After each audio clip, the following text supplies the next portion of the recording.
On November 11th, 1918, the First World War came to an end.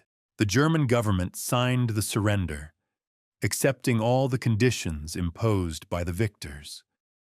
Soon after, the winning nations gathered in Versailles, France, where they discussed the terms of what would become the Treaty of Versailles.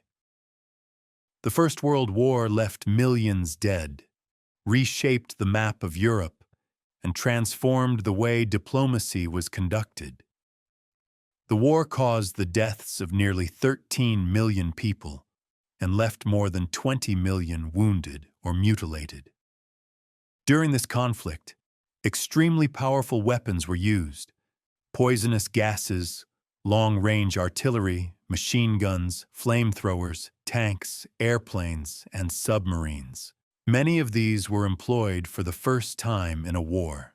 Even the victorious nations had lost a large portion of their young male population, and those who returned from the war were often mutilated or suffering from severe psychological trauma. Material losses were enormous, and roads, bridges, and entire cities had to be rebuilt. A period of European decline began, marked by unemployment, hunger, and poverty. Political and social instability encouraged the rise of totalitarian regimes.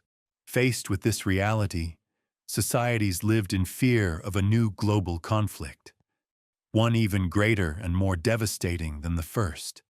That fear would soon become reality with the outbreak of the Second World War. Four empires that had seemed solid before 1914 simply collapsed. The German, Austro-Hungarian, Russian, and Ottoman empires.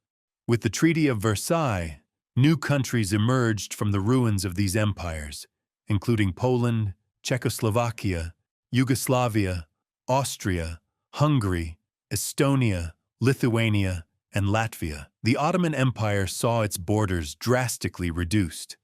The modern state of Turkey was created, and it was forced to recognize the independence of Armenia. France and Great Britain were given mandates to administer the territories of Syria, Lebanon, and Iraq.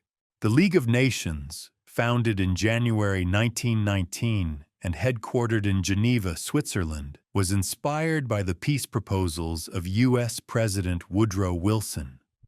Its goal was to encourage nations to resolve their conflicts through diplomacy before resorting to war.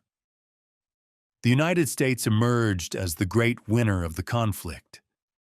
For more than 3 years, it traded with the Allied powers, never saw its territory invaded, and became a major creditor of European nations. American industries faced little competition from Europe, and U.S. losses were minimal compared to those of its European allies.